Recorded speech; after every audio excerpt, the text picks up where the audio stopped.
Laika, kaninang madaling araw nung nabalitaan niya na ililipat siya sa Women's Correctional. The circumstances behind that remark, no? Hindi ako makapag-comment. Hindi ko pa alam anong nangyari, bakit nasabi niya gano'n. Alright. Thank you, sir. Salamat. Ayun na nga mga kababayan, ngayon naman panoorin natin itong panawagan o itong pag-iyak nitong si Attorney Zulaika, kaninang madaling araw nung nabalitaan niya na ililipat siya sa Women's Correctional. Ito, panoorin natin. Of contempt. Ito si Attorney Zulaika Lopez. Order transferring me. When ang nauna naman na order ng final ng lawyers namin was an MR to lift that order of contempt. Because they said that was the procedure. If they were not able to rule on that, how were they able to come up with an order, to transfer me to the Women's Correctional in the dead of the night? I mean, bakit ganun? Wala na bang rights yung mga tao? They just need to your room and then just get... Dahil na natili si VP Sara, talagang sukdulan na yung ginawa nilang panggigipit. Yarin lamang nandiyan ka na VP, tanggalin namin dyan si Zulaika. Saan ka pupunta? Parang ganun yung ginawa nila eh. Wala, bakit ka? I don't understand.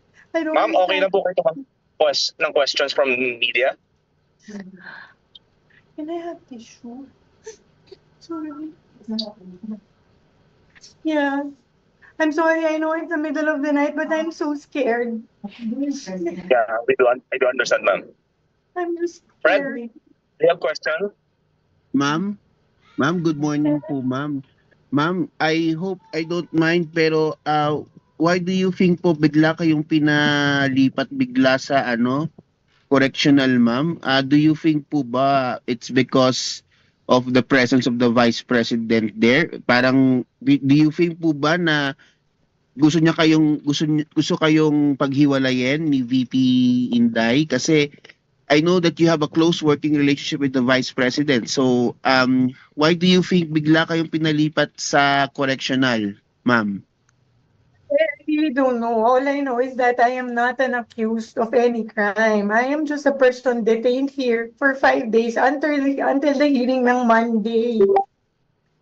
I have been trying to cooperate to the very best of my ability, so I do not understand why they just go to your room, get your phones, and then just tell you that they will move you to a women's correctional at 12 o'clock. Meron pa bang batas yan?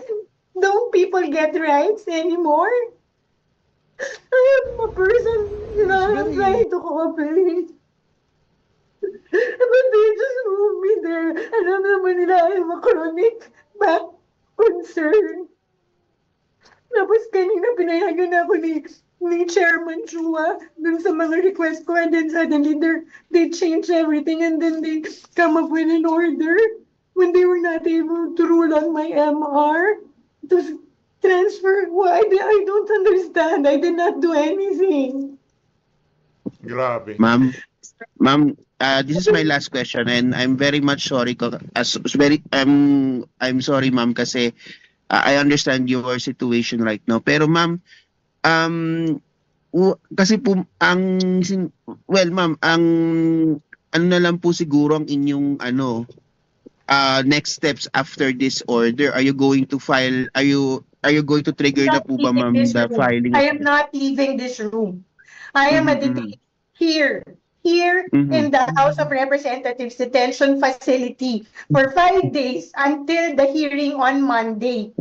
Nobody can just come in here and demand to transfer me in the middle of the night. I have my rights. I am Okay, not ma'am. Wala na kasi, ang problema wala nang batas-batas ngayong mga panahon na to. Pagka umikot na yung tornilyo nitong si Tambaluslo sa utak niya, kung ano na lang maisip niya, yun na lang ginagawa nila dyan sa House of Representatives. I am not leaving this room. Okay po, ma'am. Yun lang po, ma'am. Thank you po, ma'am.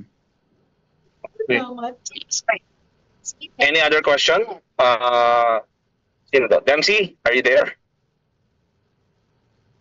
Trixie. Oh no, Hello. Jason muna. Sige, si Jason muna. Okay. Jason, SMNI. Hi, Attorney. Good morning po. Attorney, if worst case scenario po, pinilit po kayo nila na ilabas po at i-transfer doon sa correctional, ano po ang magiging gagawin niyo? Or will you consider po filing a case against sa mga tao na nasa likod nito? Yes, because if this is already abuse, and this is really abuse of power already. I am here as a detainee of the house, and that was the order that I read, that was read to me. So I am not going anywhere. I am not going anywhere. Ma'am, sa ngayon po ba alam na po ni VP Sara yung sitwasyon po, yung nangyayari po sa... And what was her reaction po? Ano po yung... Tinawag ko po siya, and she's standing as my lawyer now. And I'm not leaving this room. I am not leaving this room. I call her, she's standing in as my lawyer pro bono. Because this is not correct. People have rights in this country. I have a right. And they should respect that.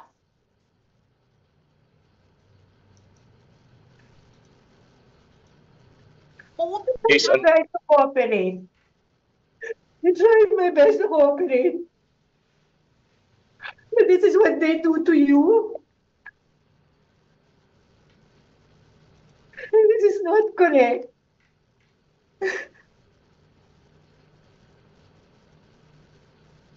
Sorry. Sorry. I'm just worried about my family. Grabe, grabe. They just take you away in the middle of the night when the more decent thing to do was to like tell you like during business hours. What do they want? They just want you to go with you. They just want them to sumama ka na lang, and they will do what they want with you. Tama ba yan? Don't people have rights in this country? Don't understand. I really don't understand. It's so...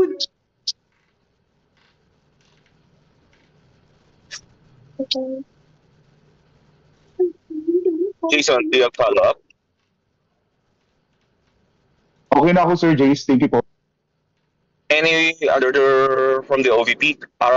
Dempsey, Inquirer, do JC, you have... ma'am, good morning, I guess.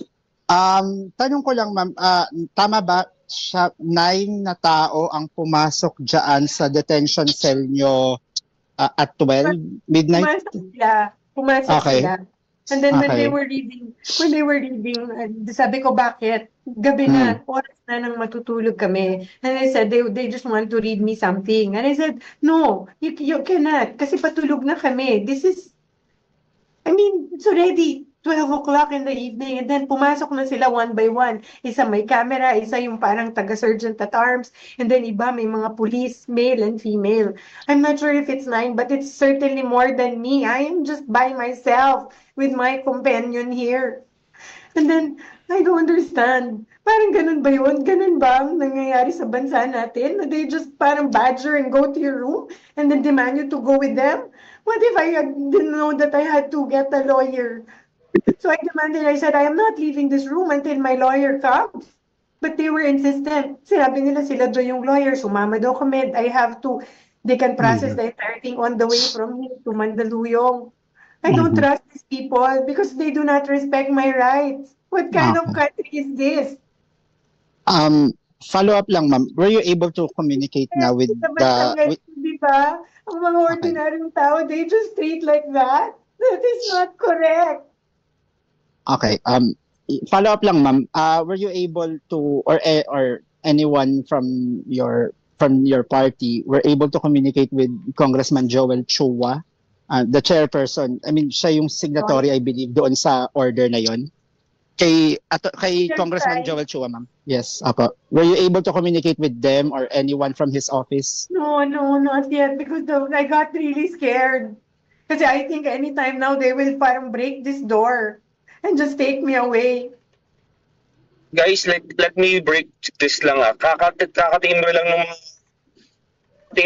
mga media friends sa labas. Lockdown ng HR, ayaw magpapasok ng media.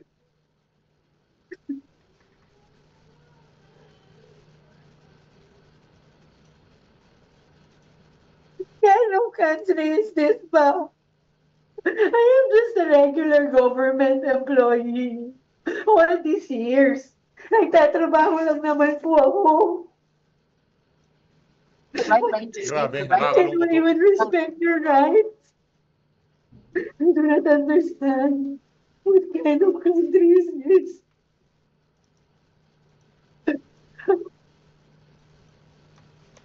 I'm so scared because I'm sure they're going to break that door anytime now. Alam nyo, ginawa ko, tilagay ko yung katre, yung double deck na bed, pinush ko sa door para hindi sila makapasok. I'm so scared. Nakakalungkot. Grabe.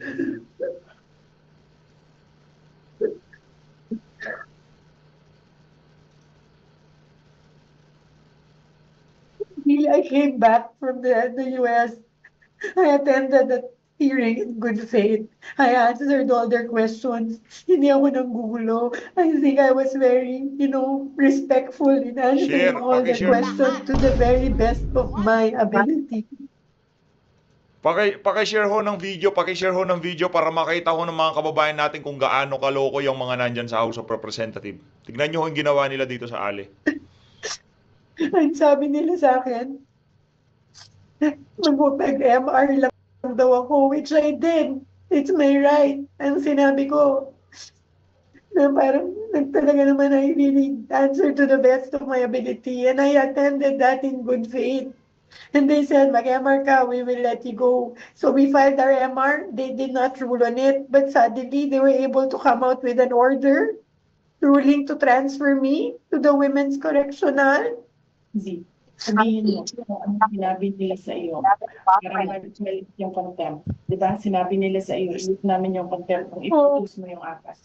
Sabi nila, sa akin, if you notice, if you were in the hearing, di ba, sinuspend po ng Chairman Chua yung session. Tapos, nung sinight na po ako ni Congressman Castro in contempt, then after that, nag-rule sila.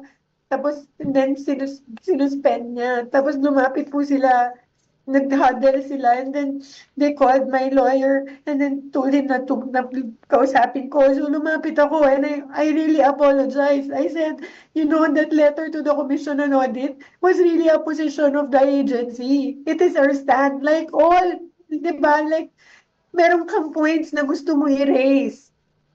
We respectfully parang raised our points to the Commission on Audit. Alam ko, hindi naman po yung mali kasi that was our right as an agency. Because there was an ongoing audit investigation. Pero hindi naman namin kinukuha yung right ng COA to decide on the matter. But even if sinabi ko, alam ko hindi po mali yun, they said na parang we were, trying to undermine. So I apologized. And I also gave an apology to Congressman Castro. But they said, sabi nila sa akin, alam mo, i-produce mo na lang yung apat. I-produce mo yung apat. So I said, Congressman, hindi naman po ang pag-attend po ng hearing is a personal choice. I will only do my best. And then they said na parang, no, paano ka pa naging chief of staff kung hindi mo naman kaya i-produce yan? I-produce mo sila. And I said, may rights din naman po yung mga tao, di ba? I can only, as chief of staff, tell them to go. Diba, go. But if ayaw po nilang sumama, I do not have that power over them because people have rights if they want to, join a hearing or not. But that's what they said. Tapos and then, yun yung sinabi ko because I really cannot commit to make them attend because it's a personal choice. Like me, I chose to come back and attend.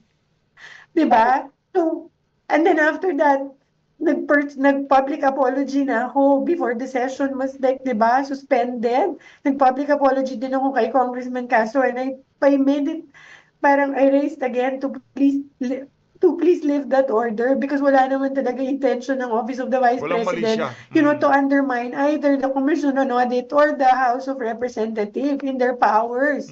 That was not the point. But nung nilalabas na po ako, hunabol na naman nila. Hinabol nila kami and then they said, i-produce mo yung apat. I-produce mo yung apat. But I cannot do that. People have rights. Diba? I cannot decide for other people what they want to do. Yun lang yun sa akin. You know? This is what they do to you. In the middle of the night, they just move you out of nowhere.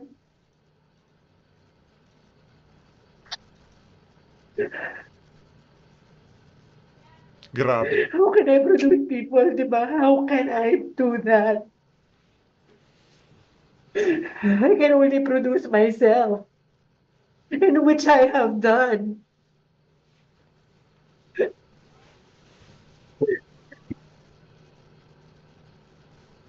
Sorry.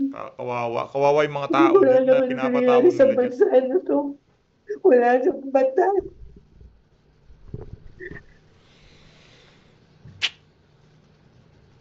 OVP Media, are you still there? Anyone na gusto ko magtanong kay ma'am? Ma'am, Yeah. Ma'am Red Mendoza po ulit from Manila Times. Ma'am, sorry, I know you're very much ngayon in a very emotional mood right now.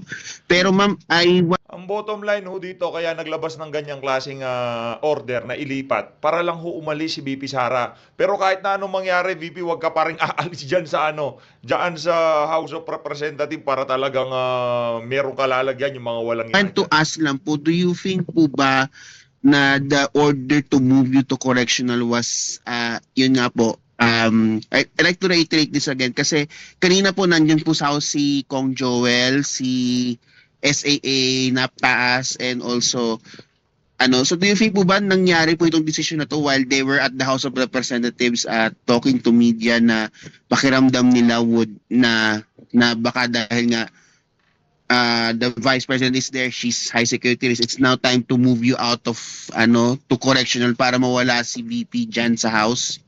Yun talaga.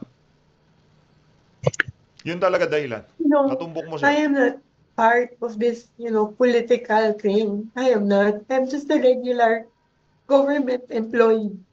Really. I do not understand that entire, gamut of whatever it is that is happening politically. I don't. I'm just the worker in the office of the Vice President. So I don't know why they're doing this to me. I don't know.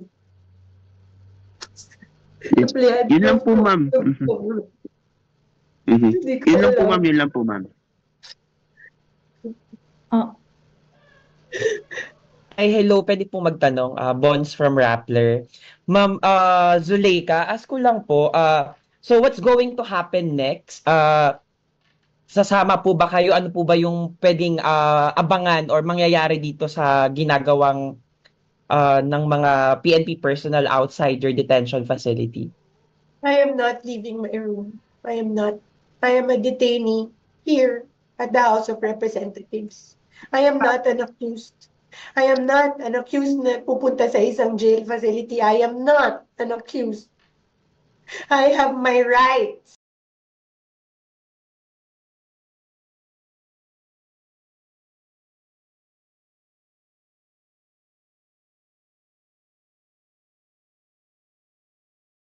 May circulating documents na on your transfer. Can you confirm that? Pinakita ba po ba sa inyo yun? I gave it to my lawyer. He gave it to my lawyer.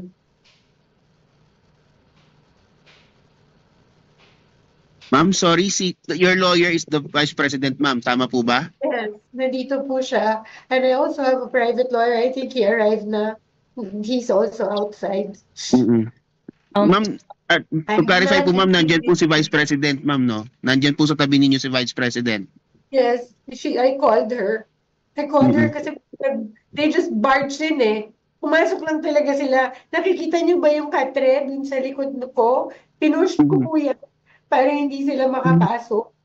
Kasi I told them, I want my lawyers. I am not going anywhere. I am not going anywhere. And then I told them to get out of this room.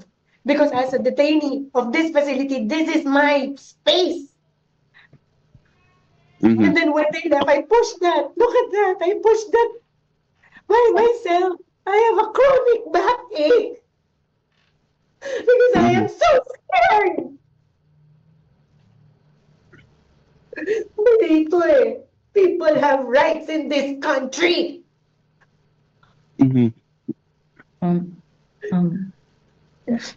Okay po, ma'am. JC, I have a question. Is it okay to ask a question? This is Anna. Sino po ito? Si Anna po. Si Anna po ito. Oo. Yes Anna po. Sige. Yes po. Manila Times columnist po. Okay. Yes po. Proceed, ma'am. Opo, ang tanong ko po kay Attorney Laika, what's your appeal to Congressman Chua? And then, that's one question unto the speaker. Kasi sila naman talaga ang ano dito eh, ang kung tutuusin sa kanila yung mga utos ng gagaling eh. On the other hand po, another question din dito sa chat group is what legal remedies can be done po sa tingin ninyo? Kung mayroon pa, kasi given the situation, parang wala nang batas na umiiral eh. Yun po yung tanong ko po, ma'am. Maraming salamat po. Salamat, JC. Ang sa akin lang, please respect my rights as a person, as a Filipino in this country. I am not an accused. I was given and served that order for detention here in HOR. Hindi ko na alam. Bakit hindi pa kasi pumlakda yung presidente na yan para matapos na ang kaguluhan na ito eh. Yun lang talaga nakikita natin, pumlakda yang si Marcos Jr. no. Sa kahit anumang kaparaanan, bahala na ho ang tadhanang pumihit kung ano man ang bibigay na dahilan, ma-overdose sa pulburon, ma-atake sa puso, tumaas ang sugar o kung ano man yan. Please naman tadhana.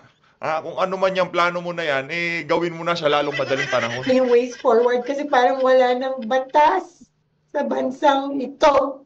Wala na. Kahit ano na lang pwede, paiba-iba. Tapos isi-serve nila sa'yo in the middle of the night. What is that?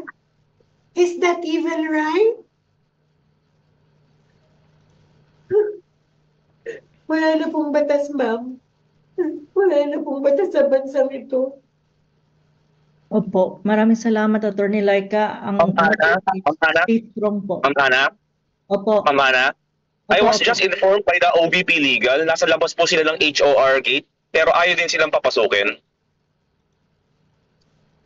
Oh my. Sabi na PNP sa labas, I'm sure they're just going to break down that door. They're all outside, but I'm not leaving this room. I am not. I am not leaving this room. I have my rights. I am not leaving this room.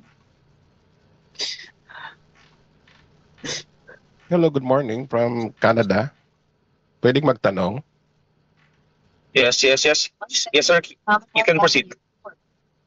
Sir GC, salamat. Salamat din kay Doc Lauren Badoy na binigyan ako ng link. Attorney, bakit biglaan yung desisyon na yan na ilipat? Anong nag-trigger talaga? Hindi ko po alam. Hindi ko po alam. Okay. Hindi ko po alam, sir. I cannot answer. I just know that I was served that in the middle of the night. They demanded to get my phone. We don't have a phone. That's why we're calling from this laptop, like the Viber. We're calling the lawyer from here.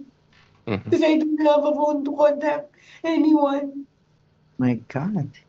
I mean, why would they do that to you, diba? Am I like an accused? Did I, murder anyone? I'm just a regular government employee. I don't understand. Thank you, Attorney. Nandito lang kami, Attorney, sa Montreal. Nag-aabang kami, nagbabantay.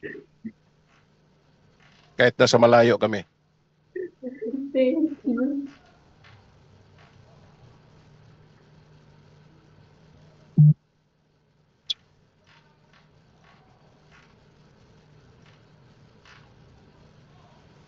JC, may I ask if I may? Si Mika. Jason? Mika Reuters. Yes, go. You can go, Mika. Good morning, attorney. Very sorry to hear about your ordeal, no? And I hope things get better on your end. Attorney, we just wanted to get our facts straight, no? So, I understand my question will involve reliving what you went through, but just so we can accurately report what exactly happened. So, can you narrate to us, like what time did these people arrive? What did they read to you? Kasi you mentioned kanina they read something which you did not want to read, and what exactly did they take from you aside from your cell phone, or is it just your cell phone, and how are you able to access the internet at this point? Thank you. What happened was, nakapajama na kami kasi we are going to sleep. We're going to sleep and our light is already closed. Like this, dark. And then they like that on your door. Like back, and then this entered. Because in this facility, the lock is outside. I mean, people can just go back. That's what they did. They ran in, but it was just not one person, which is the usual. Like, for example, ma'am, nandito na po yung pagkain nyo. It was not like that. So we were parang surprised. What's that about? Kasi matutulog na kami, di ba? Binabasa niya, pero tinignan ko na yung order sa baba. Ay, nakalagay ng transfer to Women's Correctional. So I said, I'm not going anywhere. I need my lawyers now. And then he said, no, there is no need for a lawyer. There's no need kasi we are just doing our job and to serve this. We're just doing this to serve. Yeah, and then they said na parang, tsaka, why will you need your lawyer? Nandito ba yung lawyer mo? Sabi ko, hindi, wala. Gusto ko yung lawyer ko. Sabi niya, meron kaming lawyer, ito na lang ang lawyer mo. Parang, no, that is not my counsel of choice. Why would you impose that lawyer on me? I want my lawyer. Then I kept on saying to them that I have my rights as a detainee in this facility. Respect that. And then I told them to go out, but they said no. And then they started ganging up. Alam mo po yung feeling na, alam mo yun, mag-isa ka lang, tapos nakapajama ka, tapos yung mga tao lalapit na lang sa'yo. Parang hindi ko alam kung bigla ka na lang, alam mo yun, sakalin or barilin, that thing in your head. They did that. And then I stood up and said, I'm not leaving this room. I have my rights. And then I pushed them back and then I said, get out, get out. And then they went, then they kept on saying na parang so many other things. They're just serving this, doing their job. It was an order, blah, blah, blah. I didn't anymore. I just told them to step out of my room because as a detainee of this facility, this is my area.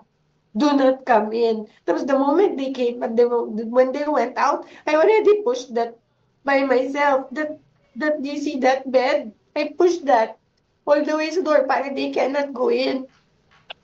Yun. And then I called the vice president because she was here. And then she came, after a while, she came in and pumasok na kami sa room. And hindi ako lalabas. Hindi ako lalabas. Ace, pwede magtanong? And, sorry, just very quickly, Jason, if I may. Sorry. Go ahead. So after you pushed back, attorney, they left the room, no? Tama ba? Did they appreciate that, that detail accurately? Oh, because I think alam din naman nila na mali yung ginagawa nila. You don't serve people in the dead of the night. What is that? You serve, di ba, official business hours. Because hindi naman po ako kriminal eh. I am not a criminal. I am already here in their facility. I have assured them already that I will attend their hearing on Monday. So why will they treat me like that? So that's why I said, I want my lawyers. I want my lawyers. My glasses.